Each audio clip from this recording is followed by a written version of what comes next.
Bonjour, chers participants, distingués invités.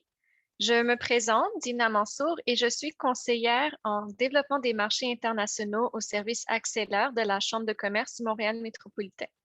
Nous vous souhaitons la bienvenue à ce webinaire Rencontre internationale Desjardins.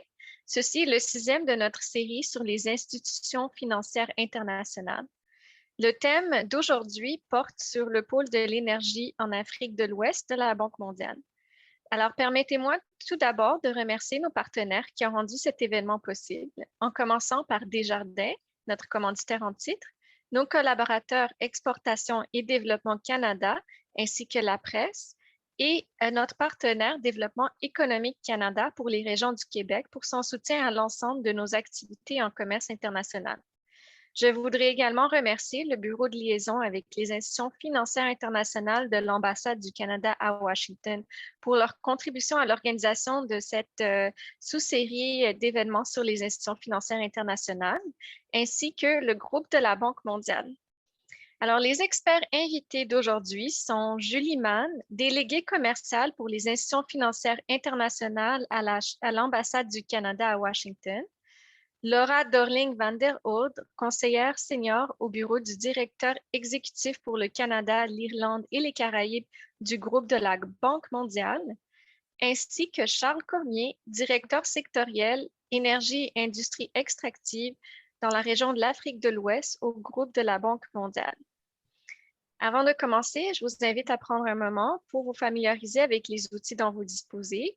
Si vous avez des questions à poser, veuillez s'il vous plaît les écrire dans la boîte questions et réponses. Celle-ci est située au bas de votre écran au centre et nous allons y répondre à la fin de la présentation lors de la période des questions et réponses.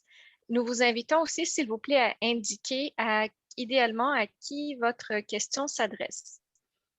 Il y a aussi un sondage en cours que nous vous invitons fortement à remplir afin de nous aider à veiller à l'atteinte de nos objectifs à l'interne. Permettez-moi maintenant de vous présenter notre première experte invitée d'aujourd'hui, Madame Julie Mann. Julie Mann, elle appuie le bureau de liaison avec les institutions financières internationales du Canada à Washington et l'équipe de développement du commerce international de l'ambassade du Canada depuis plus de 25 ans. Bonjour, Julie. Merci, Dina. Bonjour. Et merci aussi à la Chambre de commerce de Montréal pour le soutien pour cet événement et pour nous recevoir ce matin. Je suis Julie Mann, déléguée commerciale au bureau de liaison avec les institutions financières et je suis basée à l'ambassade du Canada à Washington. Avancez, s'il vous plaît. Une autre fois, s'il vous plaît. Ça, c'est l'ordre de jour pour les présentations que vous allez avoir aujourd'hui. Et je vais commencer. Alors, avancez une autre fois. Commençons avec le rôle du BLEFI. Le délégué commercial de BLEFI travaillait en étroite collaboration avec les IFI et nous pouvons conseiller les entreprises canadiennes sur les meilleures façons de travailler avec eux. On peut vous aider à évaluer votre potentiel de marché pour les IFI, identifier les contacts clés aux soins des IFI et vous mettre en contact avec eux. On peut vous aider à résoudre les problèmes, que ce soit des questions sur le processus de procurement, des problèmes de paiement ou si vous tout simplement ne savez pas comment procéder pour engager avec les IFI. Nous aidons à coordonner la participation canadienne à des événements clés et aussi nous organisons également des événements avec les IFI pour la sensibilisation au Canada. Et nous faisons aussi la diffusion des occasions d'affaires. Et notez, nos services sont gratuits. Nous vous demandons seulement de nous faire part de vos succès. Avancez, s'il vous plaît. L'ensemble du réseau STC est présent dans 160 pays, mais les bureaux de BLEFI se trouvent seulement dans les pays où les IFI ont leur siège, comme illustré ici. Avancez, s'il vous plaît. Tandis que l'ensemble du réseau STC ne couvre quelques secteurs de priorité dans le marché d'accréditation, les BLEFI n'ont pas de secteur de priorité, mais plutôt des institutions spécifiques que nous soutenons dans tous les secteurs qui s'alignaient avec les IFI. À BLEFI Washington, je suis membre d'équipe avec Leah Johnston, qui est aussi déléguée commerciale. Et nous sommes responsables pour la Banque mondiale, la Banque interaméricaine de développement, les agences américaines de développement international, tandis USAID et Millennium Challenge Corporation, et de manière réactive, les agences des organisations des Nations Unies basées à New York.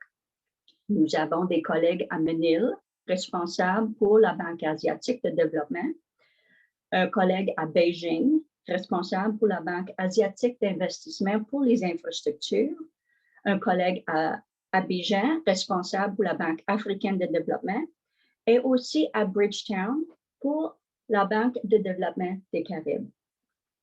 Notre bureau peut vous connecter à n'importe quel membre de réseau STC, y compris les membres les plus récents de notre réseau, les délégués commerciaux qui soutiennent les financements climatiques, basés à Washington, Manille, Abidjan et Londres. Avancez, s'il vous plaît. Maintenant, juste quelques mots pour le réseau d'agents de liaison avec le secteur privé, ALSP ou en anglais PSLO. Un réseau complémentaire, le ALSP consiste de plus de 150 organisations commerciales intermédiaires dans plus de 98 pays. Créé il y a environ de 20 ans par le groupe de la Banque mondiale, et l'objectif du réseau était pour connecter et faciliter une façon pour communiquer avec le secteur privé. Le rôle, c'était pour faciliter les contacts des entreprises locales avec le groupe de la Banque mondiale et l'accès aux occasions des affaires du groupe de la Banque mondiale. Agir comme la voix de le secteur privé national et pour conseiller le groupe de la Banque mondiale pour la manière de mieux faire participer les entreprises dans les enjeux de développement et diffuser au secteur privé la connaissance de les domaines d'intérêt du GBM. Au Canada, il y a 7 ALSP présentement et pour le Québec, vous avez notre hôte aujourd'hui, Dina Mansour, à la Chambre de commerce de Montréal. Avancez, s'il vous plaît. Qu'est-ce que c'est un IFI? Les IFI fournissant une aide financière aux pays en développement afin de promouvoir le développement économique et social. Les IFI financent surtout des grosses infrastructures et d'autres projets de développement par des prêts à faible coût, des crédits et des subventions aux pays clients. Mais à part des secteurs d'infrastructure qui comprennent l'énergie, le transport, l'eau et l'assainissement, les IFI sont également actifs dans les secteurs de la santé, l'éducation, les technologies d'information et tout le reste. Ils sont mondiaux ou régionaux. Par exemple, le groupe de la Banque mondiale est actif dans toutes les régions du monde, tandis que la Banque interaméricaine de développement n'est active seulement en Amérique latine et les Caraïbes. Avancez, s'il vous plaît. Les IFI ont des caractéristiques semblables. Les membres comprenant à la fois des membres prêteurs ou donateurs et des pays membres emprunteurs. Le Canada est membre donateur de toutes les grandes IFI qui permettent aux entreprises canadiennes d'avoir accès et de travailler avec chacun de eux. Plusieurs comprenant des agences d'investissement qui se spécialisent dans le développement du secteur privé. À la groupe de la Banque mondiale, c'est le SFI ou la Société financière internationale. À la Banque interaméricaine de développement, c'est IDB Invest.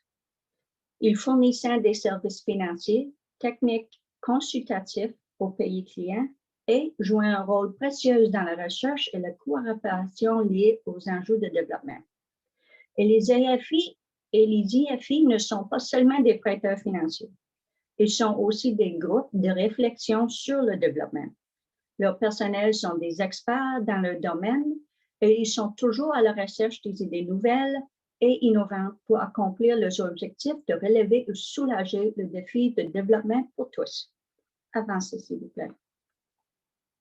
En règle générale, les prêts sont associés à des projets et des plans de mise en œuvre bien définis, ainsi que des résultats qui permettent d'atteindre des résultats de développement et des indicateurs de performance mesurables. Leur structure opérationnelle et leur politique de passation de marché sont de plus en plus harmonisées. Si vous connaissez ou travaillez déjà avec une IFI, vous pouvez vous attendre que travailler avec un autre serait semblable. Les emprunteurs concluaient la majorité des occasions de passation de marché et se trouvaient des marchés opérationnels ou des marchés publics. C'est-à-dire les pays emprunteurs gèrent la passation des marchés et sont responsables de l'engagement des fournisseurs exécutant les contrats. Les occasions des affaires institutionnelles ou administratives qui passent directement avec les banques représentant une plus petite partie de contrat. Ce type d'approvisionnement vise à soutenir les opérations des IFI, mais peut également inclure des services de conseil soutenant les personnels des IFI, soit à leur siège ou dans leur bureau de pays. Avancez, s'il vous plaît. Pourquoi devriez-vous considérer des projets des IFI? Les IFI fournissant une aide financière à plus de 100 pays en développement, ce qui représente des centaines de projets approuvés chaque année pour d'éventuelles occasions d'affaires dans les marchés émergents. C'est une façon moins risquée de rentrer dans les marchés émergents et les projets respectant les politiques de prestation de marché des IFI, qui sont publiés et accessibles à tous et sont justes, favorisant la transparence et l'intégrité et sont favorables aux entreprises. À ce point, je vais céder la parole à Dina pour introduire notre prochaine invitée, Laura. Dina, à toi. Merci beaucoup, Madame Mann, pour avoir introduit les institutions financières internationales ainsi que le bureau des OLIFI. Alors, notre prochaine panéliste est Madame Laura Dorling van der Oort, qui vous fera un aperçu sur le fonctionnement de la Banque mondiale. Elle s'est jointe au bureau du directeur exécutif pour le Canada, l'Irlande et les Caraïbes au sein du groupe de la Banque mondiale en 2012 et dans l'exercice de ses fonctions de conseillère senior, elle gère les responsabilités du conseil d'administration et examine les investissements faits dans les pays en développement qu'appuient la Banque mondiale, la Société financière internationale et l'Agence multilatérale de garantie des investissements. Elle gère également la programmation du secteur privé et l'engagement des clients afin de promouvoir les marchés mondiaux en lien avec les occasions d'approvisionnement et d'investissement dans les pays en développement. Alors, Madame Dorling, à vous la parole. Merci beaucoup, Dina. En fait, bonjour. C'est vraiment un plaisir d'être ici avec vous, en fait, dans ce format virtuel. En fait, j'aimerais aussi remercier tous les partenariats, en fait, et la Chambre de commerce Montréal métropolitaine et tous les participants avec nous aujourd'hui. Nous sommes vraiment chanceux d'avoir Julie Mann, aussi Charles Cormier avec nous aujourd'hui pour cette session.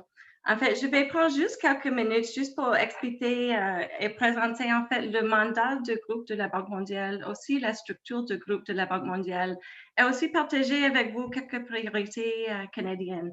En fait, par exemple, juste hier, la Banque mondiale a annoncé le plan d'action pour le changement climatique. Alors ça, c'est un lien qu'on peut partager avec vous après l'événement ce matin. Mais pour commencer, j'aimerais expliquer un peu le mandat. Alors, nous allons voir dans le prochain diapo les deux objectifs ambitieux qu'on a à la Banque mondiale. En fait, premièrement, c'est pour mettre fin à l'extrême pauvreté d'ici 2030 et aussi pour promouvoir une prospérité partagée. Alors, qu'est-ce que ça veut dire exactement? Alors, pour nous, ça veut dire qu'on devrait passer de 18% en fait à 3% de la population mondiale d'ici 2030. Alors, c'est évident que c'est plus ambitieux maintenant à cause de la pandémie. On a beaucoup plus de travail à faire dans les prochaines années. Alors, qu'est-ce que ça veut dire pour promouvoir une prospérité partagée? Pour nous, ça veut dire on a envie d'accroître les revenus des 40% les plus pauvres dans chaque pays, en fait, pour travailler avec tous les pays membres du groupe de la Banque mondiale. Alors, si on voit la structure du groupe de la Banque mondiale, c'est important pour comprendre qu'on a vraiment 5 institutions que vous allez voir dans la prochaine diapo. En fait, si on regarde le groupe de la Banque mondiale, on a les 5 institutions. Premièrement, je devrais expliquer que quand on se parle de la Banque mondiale, ça, c'est ce qu'on fait avec les gouvernements, où nous travaillons directement avec les gouvernements. Et on fait ça avec IBRD et avec AIDA, en fait. Ça, c'est la Banque internationale pour la reconstruction et le développement. Et ça, c'est qui accorde les prêts au gouvernement dans les pays à revenu moyen, en fait. Mais aussi, on a AIDA, et ça, c'est où on travaille avec l'Association internationale de développement qui accorde les prêts sans intérêt, qui appelle des crédits, et les dons au gouvernement dans les pays les plus pauvres. Alors, c'est important pour comprendre ça parce qu'en fait, pour nous, ça veut dire qu'on travaille avec les gouvernements, mais aussi on a deux autres institutions où nous pouvons travailler directement avec le secteur privé. En fait, pour nous, on a IFC, en fait, qui est la Société financière internationale, où nous pouvons investir directement dans des entreprises, en fait, pour appuyer le secteur privé. Mais aussi, on a l'Agence multilatérale des garanties et des investissements. Et ça, c'est aussi important parce qu'on peut offrir aux investisseurs et aussi aux prêteurs une assurance, en fait, des garanties contre les risques politiques. Je devrais mentionner aussi que la cinquième institution qu'on a, en fait, c'est CIRDI, en fait, c'est le Centre international pour le règlement des différends relatifs aux investissements pour faciliter l'investissement étranger. Aussi, le CIRDI fait partie du groupe de la Banque mondiale. Alors, j'ai laissé l'explication avec vous dans le prochain diapo,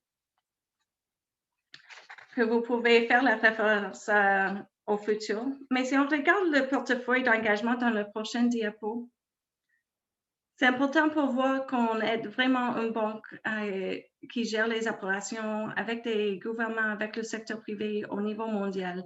En fait, on a 33% des opérations dans l'année passée, en fait, l'année fiscale 2020 pour nous. Juste pour la Banque mondiale, on a 33% en Sub-Saharan Africa. Alors, c'est vraiment un plaisir d'être ici avec Charles aussi aujourd'hui qui va expliquer beaucoup de travail vraiment important qui gère avec l'assistance de la Banque mondiale dans ces pays, dans le secteur énergétique. Si on regarde le prochain diapo, j'aimerais juste partager avec vous quelques exemples des priorités canadiennes. Comme c'était déjà mentionné, on a le bureau d'administrateur canadien où on représente Canada, Irlande et 11 pays de Caraïbes, en fait, pour un total de 13 pays. En fait, pour nous, clairement, c'est important la gouvernance, aussi le financement, aussi le développement durable. Dans ce contexte, pour nous au Canada, en fait, c'est vraiment important. C'est une de nos priorités pour avoir des investissements climatiques, et aussi pour appuyer la transition énergétique et aussi pour appuyer des énergies renouvelables. J'ai déjà mentionné qu'on a le nouveau plan d'action pour le changement climatique et c'est vraiment important pour nous qu'on va continuer dans cette direction ici dans le contexte du groupe de la Banque mondiale. Aussi, une autre priorité pour nous, c'est le financement de développement innovant. En fait, pour nous, ça veut dire financement mixte, aussi financement climatique. Et aussi, on parle de ça, l'engagement avec le secteur privé. C'est clair qu'on devrait travailler ensemble entre les gouvernements et avec le secteur privé dans les investissements comme tel pour promouvoir plus d'investissements climatiques aussi dans le secteur énergétique. Alors aussi, on a la politique de développement, en fait, féministe en action. Et le groupe de la Banque mondiale est vraiment un grand partenaire pour nous au Canada pour avancer ces objectifs. Par exemple, l'égalité des genres et autonomisation des femmes, et aussi pour promouvoir la paix et la sécurité. Alors, c'est juste pour mentionner quelques priorités canadiennes. J'aimerais laisser quelques liens pour vous, en fait, dans le prochain diapo. Si on regarde les liens ici, vous pouvez faire les recherches après pour voir exactement où sont des opportunités pour vous. En fait, voici les liens pour réparer des occasions d'affaires. Il y a beaucoup d'informations qui est disponible sur le site web et j'aimerais laisser les deux prochaines diapos aussi, en fait, juste comme référence pour vous, pour faire des recherches après pour identifier les opportunités pour vous dans des pays et même dans des secteurs. Alors, avec ça, je vous laisse et je vais vous remercier encore, Dina, et on attend la bonne présentation de Charles. Merci. Merci encore à vous, Madame Dorling. Et bon, j'espère que cette première partie a permis aux participants de bien saisir la structure de la Banque mondiale. À titre de rappel aussi, vous allez recevoir les diapositives qui sont présentées aujourd'hui par courriel à partir de demain. Vous allez les recevoir d'un courriel de la part de Zoom qui est automatisé. Alors, notre prochain expert invité que nous avons l'immense plaisir de recevoir aujourd'hui est M. Charles Cormier. Il vous présentera aujourd'hui plus spécifiquement le portefeuille de l'énergie de la Banque mondiale en Afrique de l'Ouest. Il compte plus de 30 ans d'expérience dans les domaines des infrastructures et du développement durable, dont 20 ans à la Banque mondiale.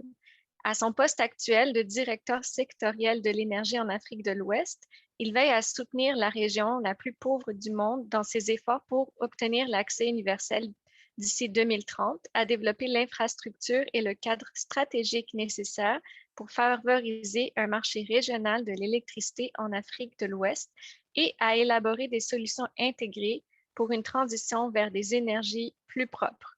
Alors, Monsieur Cormier, bonjour. Bonjour Dina, bonjour tout le monde. Alors, c'est un grand plaisir pour moi de se joindre à vous. Donc, un gros merci à la Chambre des commerces du Montréal métropolitain pour avoir organisé cette réunion virtuelle. Je vais partager mon écran une seconde. Si ça marche. Voilà, une seconde. Excusez-moi.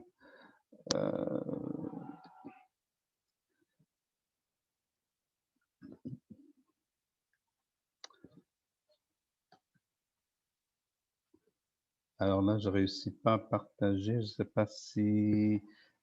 Dina. Oui, on non, voit ça très va. Vous le bien. voyez. OK, d'accord. On voit, Excusez-moi. mais il Je faudrait le vois. mettre en mode... Faudrait le mettre Voilà, voilà. Donc, Parfait. on est prêt. Alors, aujourd'hui, je voulais parler du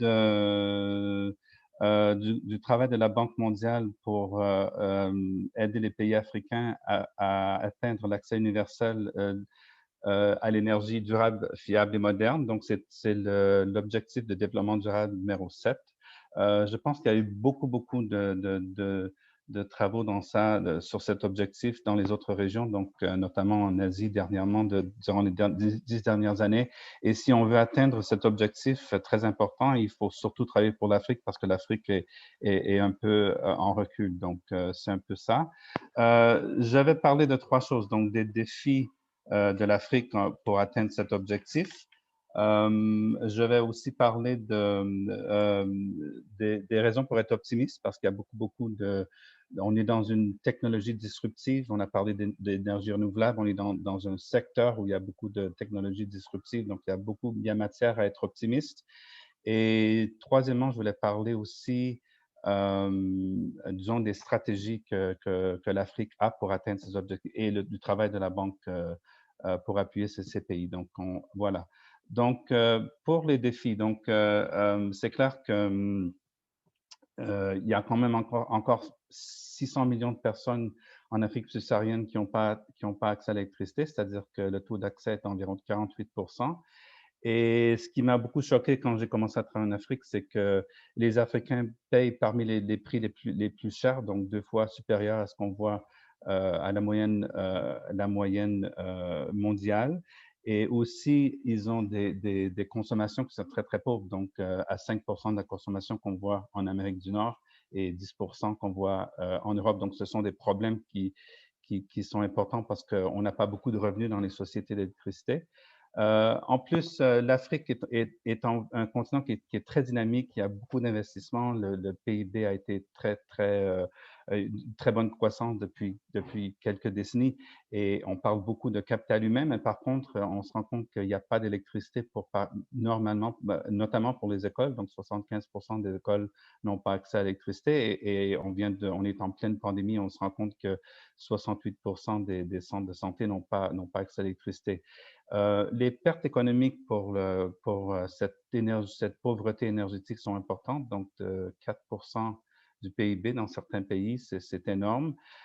Et donc, tout ça pour dire qu'aussi, on est très préoccupé que l'Afrique pourrait être exclue de l'exploitation de la technologie, notamment sur l'économie numérique, si on n'a pas si on ne trouve pas des solutions pour augmenter l'accès. Donc, c'est un défi inachevé. Pour l'Afrique de l'Ouest, il faut dire que c'est un peu réparti. La plupart des gens qui sont dans les capitales de l'Afrique de l'Ouest ont accès, ils ont des très bons taux d'accès. Et dans les régions rurales, on voit des taux d'accès très, très pauvres, de 5% au moins. Et entre les pays, il y a beaucoup de disparités. Donc, il y a le Gabon qui a un taux d'accès très élevé à 92%, le Cap-Vert aussi, mais notamment, il y a des pays qui sont qui ont des taux d'accès très, très bas, c'est aberrant. Le Tchad et la République centrafricaine qui est en Afrique centrale de 8%, donc c'est très, très bas. Donc, 7 des 22 pays ont des taux d'accès de 30% ou moins. Donc, ce sont des taux très, très, très, très bas.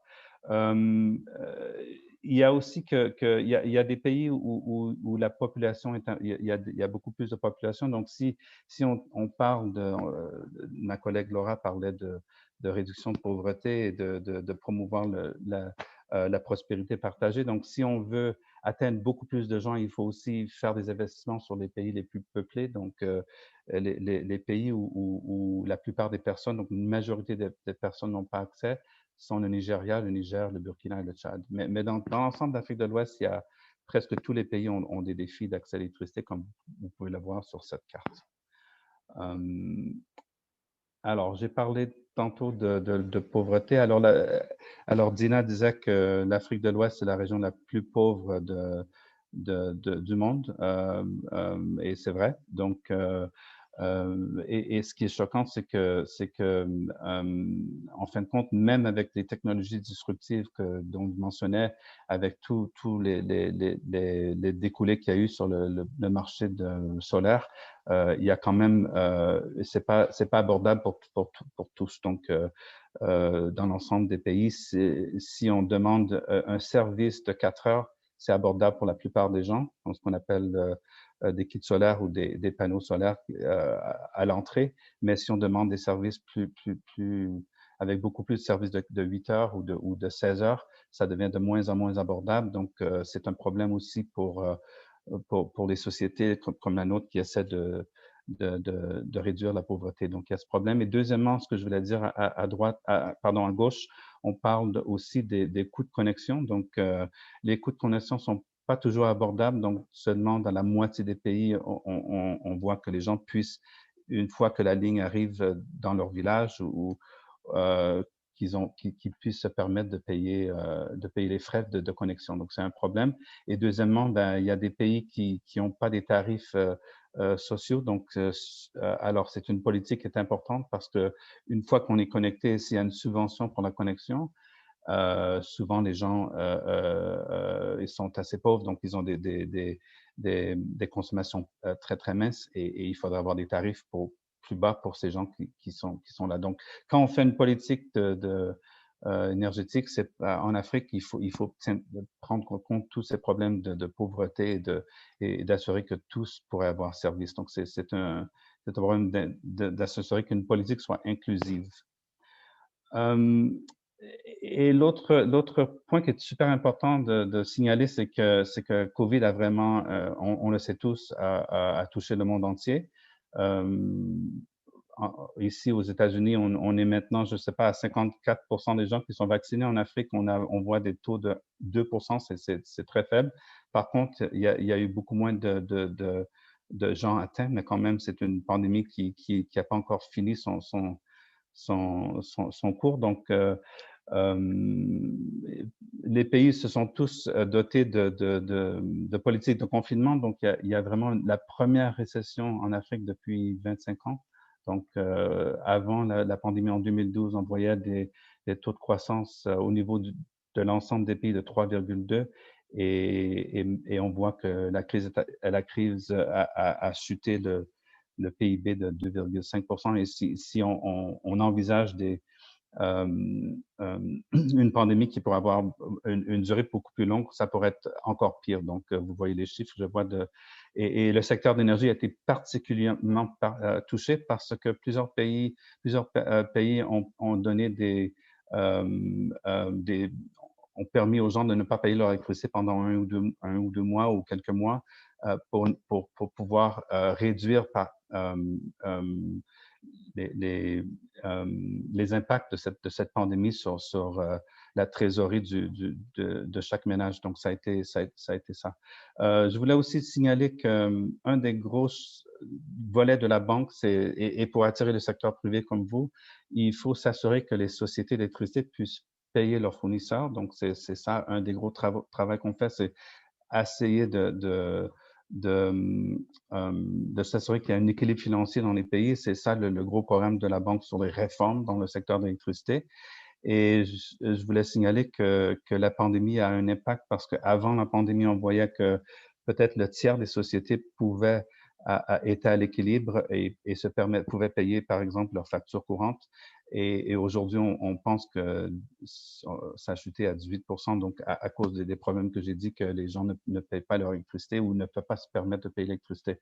Par contre, en Afrique subsaharienne, il y a quand même beaucoup de dynamisme d'investissement. Donc aujourd'hui, j'ai les chiffres ici pour l'ensemble de l'Afrique subsaharienne, 40% de la production d'électricité est fournie par des IPP, donc par le secteur privé qui ont des contrats d'achat.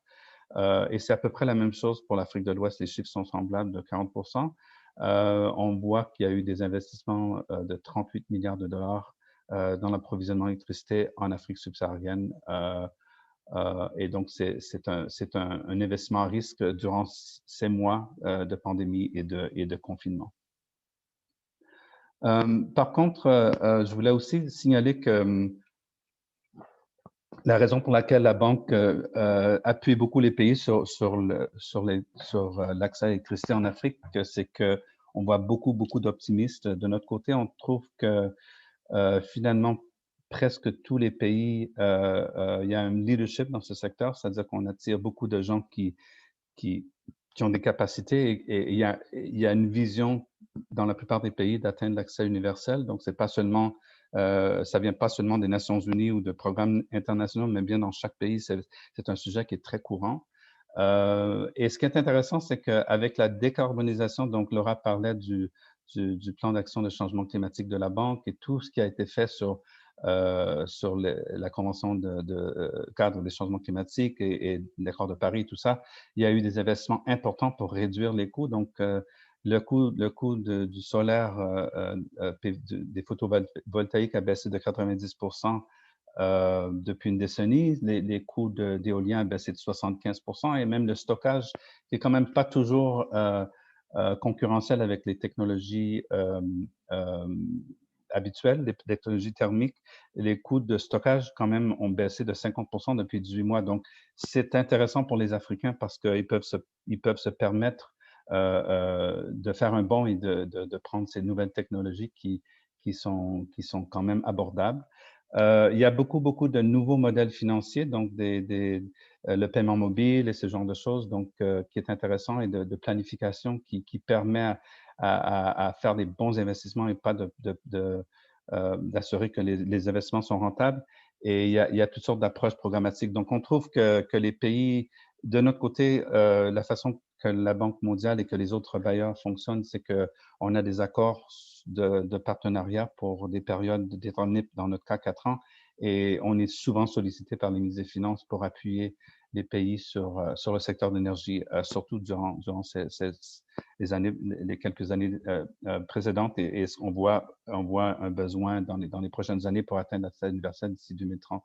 La Banque mondiale travaille dans presque tous les pays de l'Afrique subsaharienne. Vous voyez ce qui est en bleu, c'est-à-dire tous les pays de l'Afrique de l'Ouest, on a des investissements et de plus en plus, on a des projets ciblés sur l'accès. Je pense que la carte va tourner plutôt vers le jaune, comme je vais vous expliquer dans les prochaines diapos. Et une raison pourquoi on voit que les pays sont intéressés eux-mêmes par cet objectif d'accès universel, c'est que c'est des raisons pour lesquelles on a déjà discuté, c'est-à-dire s'assurer que les femmes participent à l'économie, donc il faut avoir de l'électricité et il faut avoir un développement inclusif.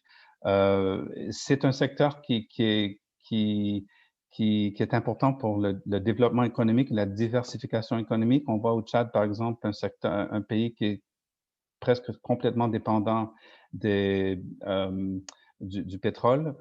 Par contre, il y a beaucoup de PME et il y a des choses à faire pour pour développer le secteur agricole et dans toute l'Afrique, le secteur agricole est très important au niveau du PIB aussi des emplois. Donc, si on peut avoir beaucoup plus de consommation d'électricité et d'approvisionnement d'électricité, on peut transformer les produits et avoir accès à des plus grands marchés. Donc, c'est un secteur, et c'est la même chose pour les PME. Donc, l'électricité est importante pour le développement économique. C'est important pour la résilience aussi, pour quand il y a des désastres, il faut avoir l'électricité pour être résilient.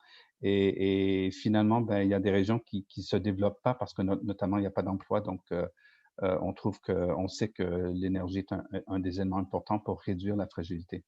Ce qui est intéressant aussi, on a parlé des coûts d'électricité, tout ça, mais ce qui est intéressant, c'est que l'Afrique subsaharienne est quand même bien dotée de ressources naturelles et de ressources renouvelables. Le bouc énergétique, donc le mix énergétique en Afrique subsaharienne est déjà assez propre, c'est-à-dire qu'il y a beaucoup d'hydro, 50, ça c'est les chiffres de toute l'Afrique, sauf hormis l'Afrique du Sud. C'est de 50% d'hydro, le 24% de gaz, et du HFO, du diesel, donc du fioul lourd. C'est justement la stratégie, c'est de réduire d'éliminer complètement le diesel et l'HFO du mix énergétique et en plus du charbon pour pouvoir, parce que surtout le diesel et le HFO exposent les pays à des chocs de prix donc qui sont pas corrects. Et en fin de compte, il y a ce qui est un peu dommage pour l'Afrique, c'est qu'il y a beaucoup d'irradiation solaire, mais l'énergie solaire représente seulement 3% du mix énergétique et il y a matière à vraiment augmenter et d'accélérer cette transition énergétique. Mais c'est quand même intéressant de voir que l'Afrique subsaharienne a des ressources naturelles pour alimenter son électricité. Je voulais aussi noter que l'Afrique, sans l'Afrique du Sud, représente seulement 0,5% des gaz à effet de serre au niveau mondial. Donc, c'est pas une grosse contribution. On a parlé, j'ai mentionné qu'il y a beaucoup de nouvelles technologies et beaucoup de technologies disruptives dans le secteur d'énergie, donc le solaire avec stockage, les compteurs intelligents, les comptages avancés, donc tout ça permet aux sociétés d'augmenter le recouvrement des coûts, donc de s'assurer que tout se paye, parce qu'on a ce problème en Afrique que pas toujours facile de s'assurer que tous les consommateurs payent, mais avec tout l'économie numérique qu'on peut faire et les compteurs intelligents, c'est une façon d'augmenter les recettes pour les sociétés d'électricité. Le paiement mobile, super important. On voit surtout ça en Afrique de l'Est et je pense qu'il y a matière à développer des programmes en Afrique de l'Ouest pour le paiement mobile, c'est-à-dire que ça aide même pour les mini-réseaux et les petites entreprises à récupérer leurs coûts. Il y a beaucoup de technologies géospatiales pour la planification, donc qui nous permettent de bien cibler les technologies et les raccordements. Donc, c'est quand même super important. Donc, beaucoup de technologies disruptives. Et de plus en plus, je pense que vous allez voir, on voit bien qu'il y a une énergie distribuée. Donc, dépendamment de la densité de la population, on peut desservir une population par réseau et réduire les coûts. Il y a une économie d'échelle, mais il y a aussi tous les mini-réseaux quand une ville est isolée où les coûts sont très élevés pour raccorder cette ville à un réseau national qui peut être très loin. Il y a matière à faire des petits mini-réseaux pour approvisionner des villages ou même des villes de 10 000 ou plus de personnes. Et notamment, comme on voit de plus en plus aussi en Amérique du Nord, ben, tous les kits solaires, les panneaux solaires qui sont disponibles dans le marché ont aussi un rôle à jouer en Afrique subsaharienne. Donc, il y a vraiment un gros marché excusez-moi, pour les kits solaires. Donc, voilà.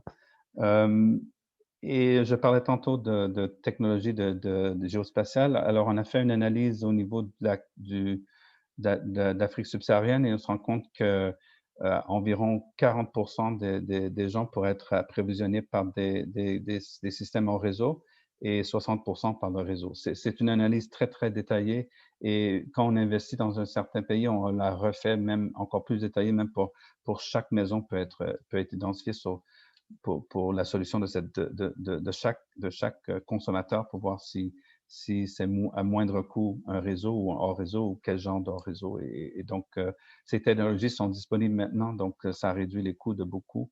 Par exemple, l'utilisation des hors réseaux pourrait réduire les coûts d'éducation en Afrique de 2 tiers. Donc, c'est vraiment une technologie très, très, très, très disruptive.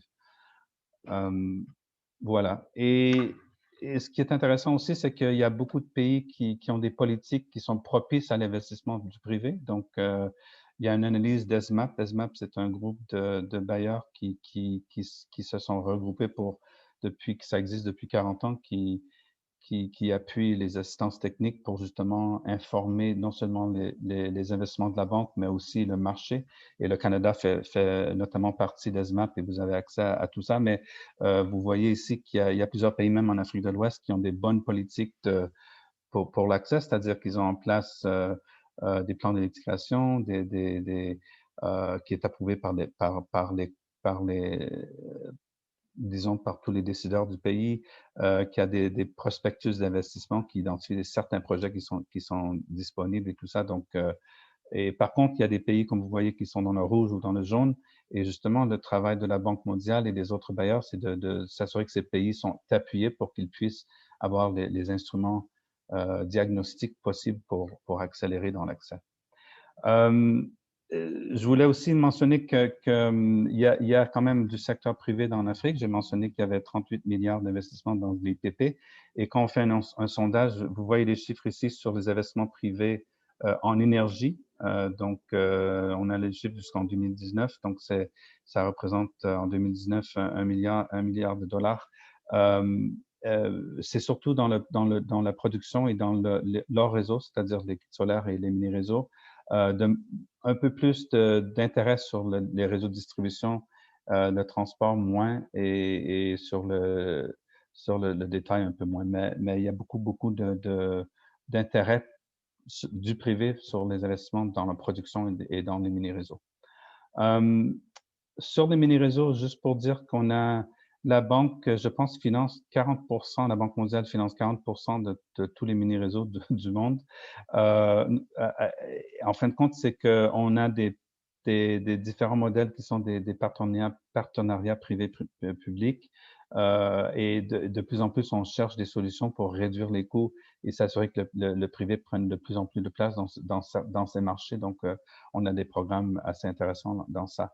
Alors, je voulais terminer avec juste un aperçu alors j'ai parlé des défis et finalement de toutes les technologies qui sont disponibles, donc qui nous permettent de penser que l'Afrique pourrait justement atteindre cet objectif d'accès universel. Alors, je voulais parler un peu des stratégies et des coûts de ça et qu'est-ce que la banque fait. Selon notre analyse qui est tout récente, on pense qu'on a besoin de 95 milliards de dollars d'investissement pour atteindre l'accès universel d'ici 2030. Et comme vous voyez, il y a des pays qui ont besoin de plus d'investissements que d'autres, notamment le Nigeria, mais aussi d'autres, les pays qui ont des taux faibles d'accès, le Tchad, le Niger et le Burkina et les pays du Sahel. Alors, avec ça, on pense que, disons, les investissements devraient représenter à peu près 25% d'investissement du secteur privé, donc du 95 milliards, le quart viendrait du secteur privé.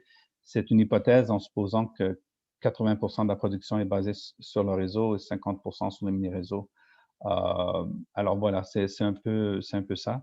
Et c'est beaucoup de financement, mais l'idée, c'est de développer les cadres réglementaires, les cadres de politique de développement pour s'assurer que les sociétés d'électricité soient viables et puissent payer leurs fournisseurs, donc qu'ils atteignent l'équilibre financier, et trouver des modèles pour que les subventions viennent surtout sur l'accès et pas sur les gens qui ont déjà des services. Donc, c'est un peu ça l'idée. Et la banque et les autres bailleurs essaient de mettre en place les mécanismes dans les pays qui développent eux-mêmes leur diagnostic et leur stratégie et pour que les bailleurs sachent et les investisseurs sachent à quoi s'attendre dans chaque pays. Donc, c'est ça un peu l'idée.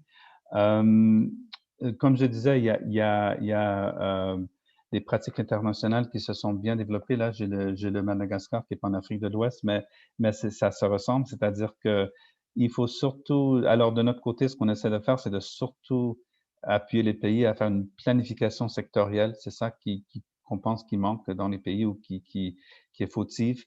Alors, pour s'assurer que le développement se fasse à moindre coût et identifier les projets et les technologies. Donc, il s'agit d'une stratégie d'élification, alors, quels sont les objectifs d'inclusion et de subvention sur ce secteur? Quel est le plan d'élification? Donc, qu'est-ce qui va être fait dans les 5 ans, dans les 10 prochaines années, dans les 15 prochaines années? Donc, quelles sont les choses à faire à moyen terme, à court terme et à long terme?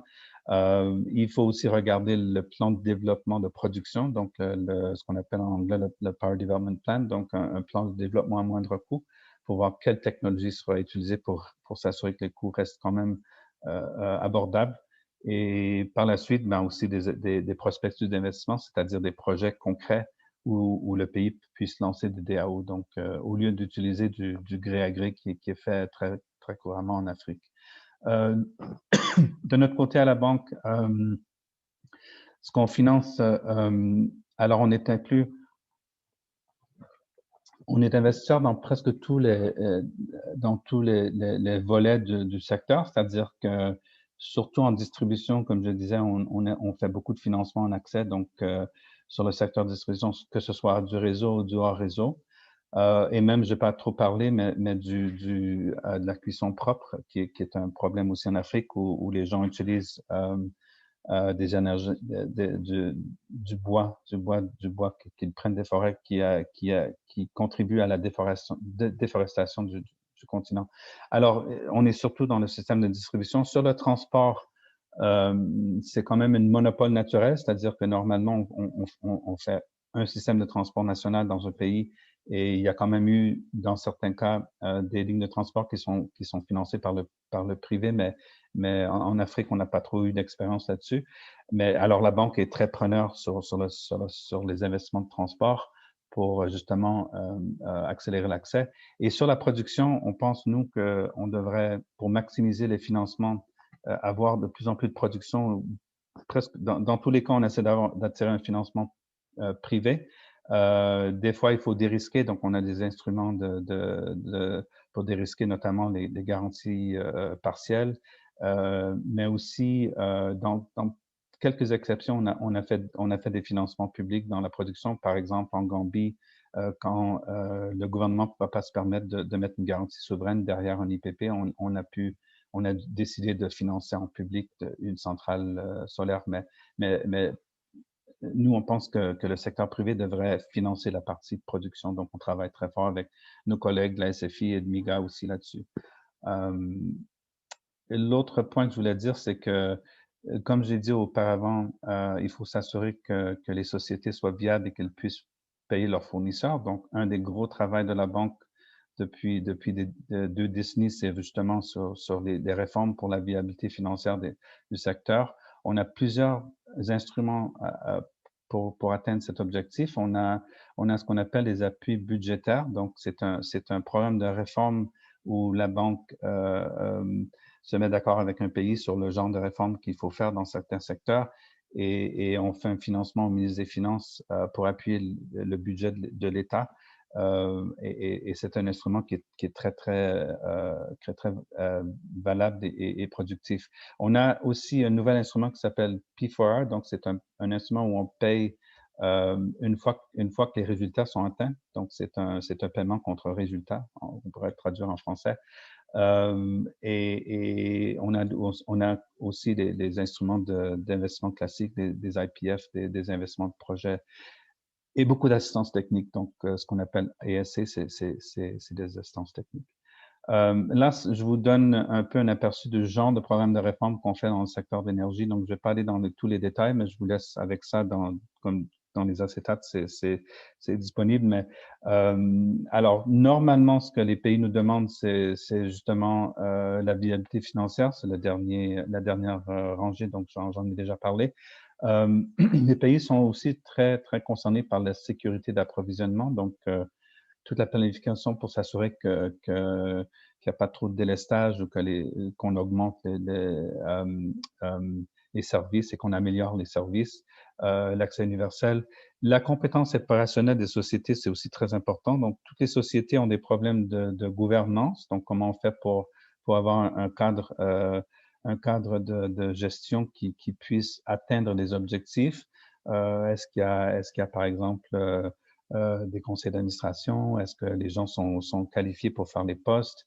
Est-ce qu'il y a des mesures à prendre? Est-ce qu'il y a des plans pour améliorer les performances et des KPIs, donc des cibles à atteindre? Donc, c'est un peu ça le genre de réforme que la banque fait. Donc, Laura, ma collègue, vous a donné beaucoup de liens. Il y a des exemples dans ces liens si vous cherchez de projets et vous cherchez des appuis budgétaires, ça vous donnerait beaucoup plus d'idées. Mais ça, je voulais vous présenter un peu une façon générique le genre de réforme sur laquelle on s'appuie. Une autre matière à être très optimiste en Afrique de l'Ouest, c'est et la Banque a beaucoup supporté le programme d'intégration régionale, c'est-à-dire du marché d'électricité régionale en Afrique de l'Ouest. Donc, aujourd'hui, vous voyez dans cette carte qu'il y a à peu près 9 lignes qui sont en bleu foncé où il y a déjà des échanges entre les pays.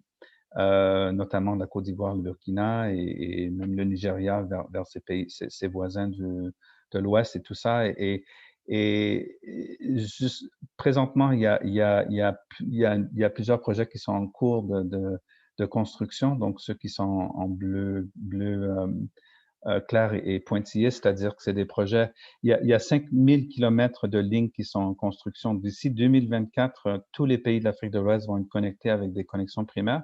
Cette carte représente à peu près la même superficie géographique que les États-Unis. Donc, c'est vraiment les premières lignes d'interco qui vont être financées et construites et réalisées d'ici 2024. Donc, en 2024, ce que ça veut dire, c'est que les pays peuvent développer des projets beaucoup plus gros et conséquents. Et parce que normalement, je vais donner l'exemple du projet de Mount Kofi au Libéria, c'est un projet d'hydro, et s'il se développe comme il est conçu aujourd'hui, le réseau du Libéria ne peut pas absorber toute cette énergie tout de suite. Donc, durant les premières années, ils peuvent exporter vers leurs pays voisins qui ont besoin d'électricité, et ça permet au pays de développer un programme beaucoup plus à l'échelle et beaucoup plus large. On vient, par exemple, aussi à la banque de financer un projet qui est allé au conseil approuvé lundi dernier sur le Burkina, où c'est un projet de parc solaire de 120 MW, de 120 MW avec 100 MW heure de stockage. Et ce projet aussi est assez gros. Donc, il est surdimensionné, mais si le réseau de distribution du Burkina ne peut pas absorber cette énergie, le Burkina pourrait partager l'énergie avec les autres pays. Donc, ça permet de faire des projets à l'échelle, de réduire, en fin de compte, les investissements parce que les pays ne doivent pas surdimensionner leur projet, leur plan de production pour des problèmes d'heures de saison de pointe. Donc, ça réduit les coûts de 25%, ça réduit les gaz à effet de serre, ça permet beaucoup plus d'intermittence. Donc, on peut accélérer l'énergie renouvelable dans la région. Donc, c'est vraiment, je pense que j'ai un collègue qui a travaillé partout dans le monde. Il va prendre sa retraite l'année prochaine. Il me disait que c'était la chose la plus conséquente sur laquelle il a travaillé dans toute sa carrière. Donc, c'est vraiment quelque chose pour que les Africains devraient être fiers. C'est eux qui ont monté ce programme. La banque a financé à peu près 2,5 milliards de dollars dans ce programme, non seulement d'investissement, mais de réforme.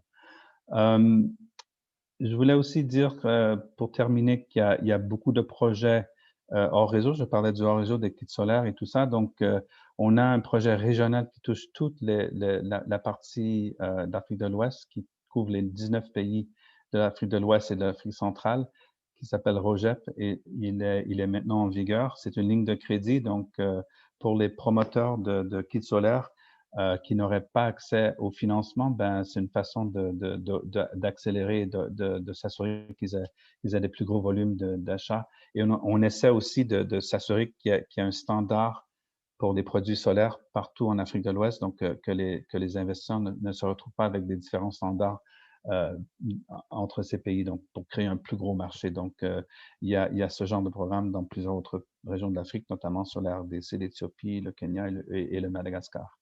Et de plus en plus, on a des programmes aussi nationaux sur les mini-réseaux. Donc, je vous laisse cette carte qui explique tout ça. Donc, juste pour terminer, pour dire que les volumes d'investissement, je parlais au début qu'on pense qu'on a besoin de 95 milliards d'investissements en Afrique de l'Ouest pour atteindre l'accès universel.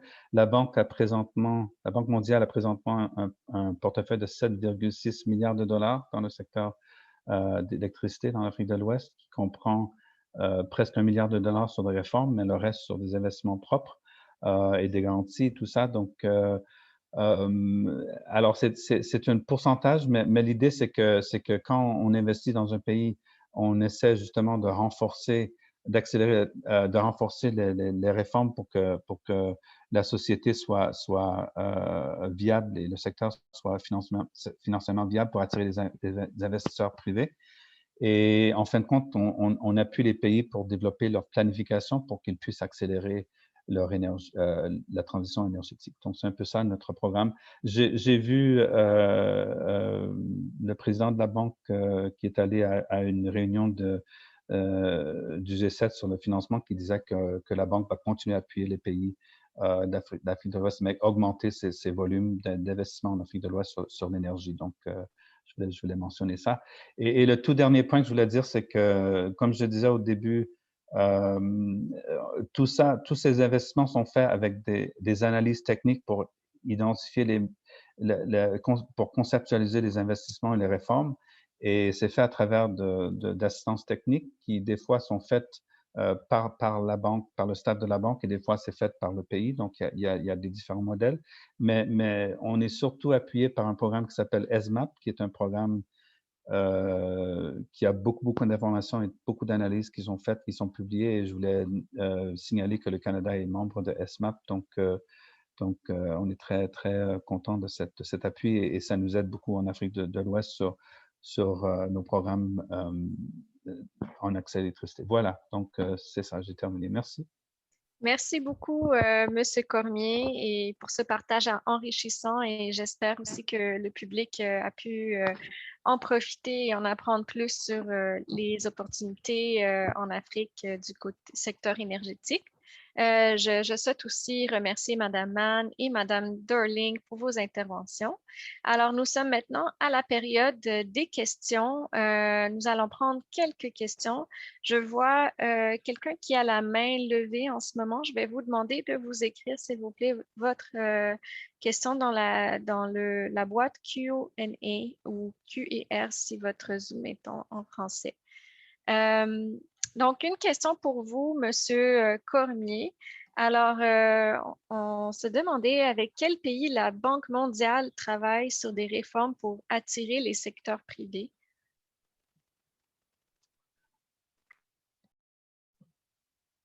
Bon, alors, c'est une bonne question. En Afrique de l'Ouest, présentement, je pense qu'on a des programmes de réforme dans presque tous les pays, mais j'allais dire que dans les 12 prochains mois, je pense que ce que je vois, ce sont des réformes au niveau régional, par exemple, pour que le marché de l'électricité fonctionne. On a un appui budgétaire régional qui appuie 6 pays, notamment la Côte d'Ivoire, le Burkina, le Libéria, le Sierra Leone, le Mali et la Guinée. Mais sur le niveau national, pour améliorer l'accès à l'électricité, il y a des programmes importants de réforme. Il y a eu un gros programme au Nigeria qui a été au Conseil il y a très dernièrement, donc qui va être en vigueur, où on a un gros programme de réforme. Il y a le Tchad, le Mali, la Guinée, le Sénégal, le Togo, le Bénin, donc c'est presque partout. En fin de compte, c'est très difficile à prévoir quand on va au Conseil parce que ça dépend justement qu'on se met d'accord avec un pays sur les genres de réformes qu'il faut faire et on va seulement au Conseil, on fait un appui une fois que les réformes sont faites. Donc, c'est un peu comme ça. Mais je voulais dire qu'on travaille dans tous les pays de l'Afrique de l'Ouest. Je pense que, hormis un ou deux, on est dans tous ces pays sur les réformes présentement. Merci. Et puis, donc, je pense que c'est tout. On avait une autre question, mais je peux y répondre. Ah, OK, on a la question de Yaovi Buka qui avait levé la main. Donc, c'est la dernière question qu'on va prendre sur les dispositions réelles prises en matière de collaboration entre le secteur privé, le secteur public et les agences multilatérales suite à la COVID. Donc, j'imagine, M. Cormier, Yaoki aimerait savoir peut-être par rapport à la COVID, donc quelles sont les dispositions qui ont été prises? Oui, non, c'est une bonne question aussi parce que je disais au début que la COVID a vraiment eu un impact sur la trésorerie des sociétés, c'est vrai, et on n'a pas pu, c'est vrai qu'on n'a pas fait beaucoup de voyages et je vois pas beaucoup, on voit pas trop de privés qui sont sur le terrain. Je pense que alors, dans plusieurs pays, on a eu des appuis budgétaires pour les appuyer justement sur la perte de revenus. Donc, la banque a appuyé certains pays sur plusieurs pays pour justement ce qu'on appelle les appuis budgétaires COVID. Dans les sociétés d'électricité, on a refait toute une analyse sur chaque société pour comprendre quelle est la trésorerie et les problèmes de trésorerie. Et on a une discussion avec chacune d'entre elles pour voir comment on peut restaurer, disons, reprendre l'équilibre financier. Donc, on a vraiment des discussions, c'est vrai, juste entre le public. Avec le privé, on a fait ce que tout le monde fait, c'est-à-dire qu'on fait des missions virtuelles, on a des colloques dans les pays, justement, comme on fait ici avec des conférences des visioconférences. On a eu des tables rondes, par exemple, entre bailleurs et privés au Niger, ou en affaires en Mauritanie en novembre, au Tchad en décembre. Et donc, il y a quand même, on utilise les outils qu'on a durant le confinement, donc on a un dialogue qui continue, mais c'est avec des instruments comme on fait aujourd'hui, donc c'est un peu ça. On espère reprendre l'émission bientôt, mais on sait tous qu'on dépend des pays qui ont leur propre directive et leur propre politique, donc on va suivre ça, mais même on continue notre travail avec ou sans des réunions face à face, quoi, donc c'est ça. Tout à fait. Alors, merci beaucoup, M. Cormier, Mme Mann, ainsi que Mme Dorling. Ce fait un immense plaisir de vous recevoir aujourd'hui. J'aimerais vous remercier pour votre très précieuse collaboration et vos explications qui ont été très claires. Donc, je suis certaine que vous avez apporté des outils fort pertinents pour nos participants ce matin. J'aimerais aussi mentionner à tous les participants, donc je vois d'autres questions. Donc oui, nous allons vous envoyer les diapositives et ceux d'entre vous qui se demandent comment vous pouvez collaborer avec la Banque mondiale. Alors, dans le courriel de suivi que vous allez recevoir demain, vous allez avoir nos coordonnées et je vous invite à m'écrire directement ainsi que à Mme Dorling ou à Julie Mann. Et nous allons pouvoir vous mettre en contact avec, selon vos projets, avec les bonnes ressources et on va pouvoir aussi vous guider. Alors, merci à tous pour votre présence aujourd'hui. Je vous demanderai, avant de quitter, vous allez recevoir un sondage qui va apparaître dans votre furteur, un sondage de satisfaction en quittant. Donc, ça nous aidera à mieux comprendre vos besoins et améliorer les événements futurs. Donc, s'il vous plaît, si c'est possible, de le remplir. Alors, merci encore à tous. Merci, donc, chers panélistes et distingués invités. Ce fait un plaisir de modérer ce webinaire avec vous. Et j'espère vous revoir dans nos prochaines activités. Passez une excellente journée.